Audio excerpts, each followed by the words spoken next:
10వ వార్డ్ 17వ బూత్లో ఘనంగా ఇంటింటికి తెలుగుదేశం 2 ఏళ్ల నమ్మకం. విశాఖ తూర్పు నియోజకవర్గ శాసనసభ్యులు శ్రీ వెలగపూడి రామకృష్ణబాబు ఆదేశాల మేరకు 13వ వార్డ్ టీడీపీ అధ్యక్షులు శ్రీ ఏడువాక సన్యాసిరావు ఆధ్వర్యంలో బూత్ నంబర్ 17 కన్వీనర్ వెర్ని దుర్గానగర్ గ్రామ అధ్యక్షులు ఓశెట్టి గురుమూర్తి అధ్యక్షతన ఇంటింటికి తెలుగుదేశం 2 ఏళ్ల నమ్మకం కార్యక్రమాన్ని నిర్వహించారు.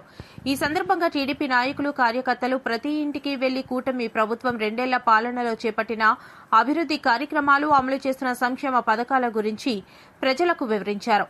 కూటమి ప్రభుత్వం ప్రచురించిన కరపత్రాలను ఇంటింటికి పంపిణీ చేశారు.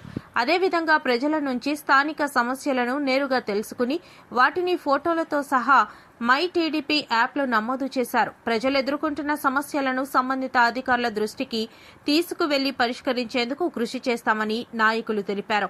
ఈ సందర్భంగా స్థానిక మహిళలు తాగునీటి సమస్యను నాయకుల దృష్టికి తీసుకువచ్చారు. కుళాయిల ద్వారా నీరు సక్రమంగా సరఫరా కాకపోవడంతో ఇబ్బందులు ఎదుర్కొంటున్నామని తెలిపారు. దీనిపై వార్డు అధ్యక్షులు ఏడువాక సన్యాసిరావు స్పందిస్తూ ఈ విషయాన్ని తూర్పు ఎమ్మెల్యే వెలగపూడి రామకృష్ణబాబు దృష్టికి తీసుకెళ్లి ట్యాంకర్ల ద్వారా నీటి సరఫరా ఏర్పాటు చేసి ప్రజలకు నీటి కొరత లేకుండా చర్యలు తీసుకుంటామని హామీ ఇచ్చారు.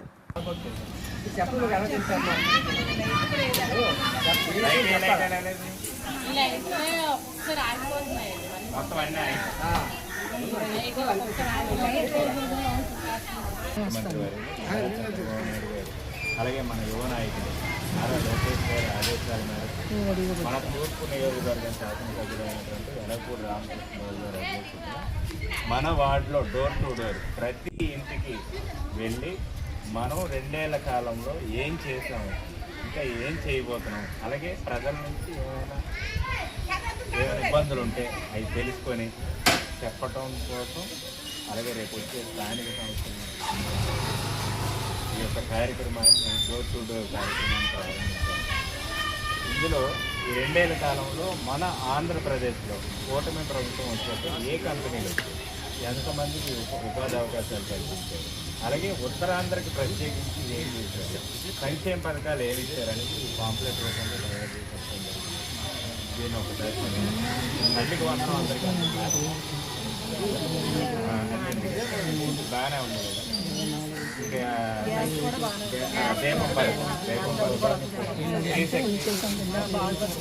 బస్సు కూడా బాగానే ఉంటుంది. అది మనం పెట్టలేదు సూపర్ 6లో హామీలో లేకపోయినా కూడా ఆర్థిక భారం ఉన్నా కూడా మహిళలను దృష్టిలో పెట్టుకొని చంద్రబాబు నాయుడు ఆడబిడ్డని అదేనమ్మా, అదే ఆర్థిక పరిస్థితి అంటున్నాను కదా. మళ్ళీ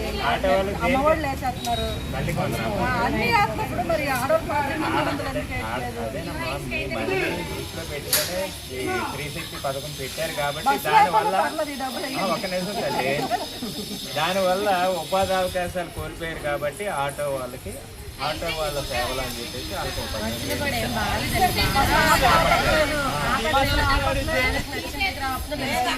గవర్నమెంట్ మంచి ఉద్దేశంతో పెట్టింది కానీ డ్రైవర్లు సరిగా ఓవరాల్ గా గవర్నమెంట్ పాలన ఎలా ఉందమ్మా, కూటమి ప్రభుత్వ పాలన ఎలా ఉంది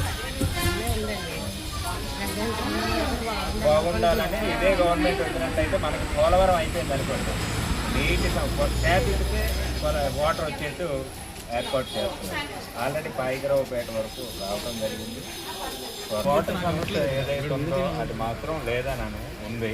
కాకపోతే ఈ ఎల్ నీనో ప్రభావంతో మొత్తం ఎక్కడ చూసినా కూడా వాతావరణ పరిస్థితులు మారిపోయి వర్షాలు పడలేదు. దాన్ని బట్టి ఇదిగో ట్యాంకర్ వెళ్తుందండి.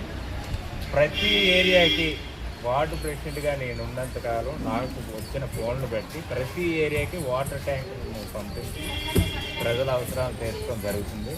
ఈరోజు మాత్రం పిఎస్ఆర్ నుంచి మన లాస్ట్ బస్ స్టాప్లో ఉన్న ట్యాంక్కి, ఓవర్ హెడ్ ట్యాంక్కి కనెక్షన్ కలుపుతాం. రేపటి నుంచి మాత్రం ప్రతిరోజు కూడా కొలాయిలు వస్తాయి. ప్రతిరోజు ఒక అరగంట నుంచి 40 నిమిషాలు కొలాయిలు. ఇప్పటి వరకు వాటర్ సమస్య ఈ కొలాయి అనేది కరెక్ట్ టైం కానీ రావట్లేక ఈ మహిళలు ఉద్యోగాలకు వెళ్ళే వాళ్ళు, పనులకు వెళ్ళే వాళ్ళు ఇబ్బంది పడుతున్నారు. దాన్ని ఏ విధంగా మీరు పరిష్కారం చూపిస్తారు? ఇప్పుడు కొలాయిలు అనేది ఇప్పుడు వర్షాభావ పరిస్థితుల వల్ల ముడుగురులో చూసాం, మొత్తం జలాలన్నీ అడుగంటిపోయి అసలు ఏమీ లేదు, బేట్ల వారిపోయి ఉంది. వచ్చే అలా కదా మళ్ళీ చెప్తాను. అదే లెవెల్ మోటార్ల ద్వారా తోడి అది ఎక్కించడం వల్ల ఆ లెవెల్ ఎప్పుడైతే చేరుకుందో ఆ లెవెల్ని బట్టి ఆ టైంకి మీకు వదులుతాను. పర్టికులర్ టైం అనేది ఇవ్వలేకపోతుంది. ఇక్కడ మట్టుగా 10:30కి రాత్రి 11 గంటలకి కింద వైపు వస్తుందమ్మా. మన 11 వాళ్ళ టైం ఉంది కదా, అక్కడి నుంచి వస్తుంది. అది దానికి కూడా టీఎస్ఆర్ కనెక్షన్ ఉంది. ఈరోజు మనం కూడా కలిపేది ఆ కనెక్షన్ కలిపితే కనుక ఈ వాటర్ కనెక్షన్ భగవంతుడి దయ వల్ల ఆ వర్షాలు కూడా పడితే బాగుంటుంది.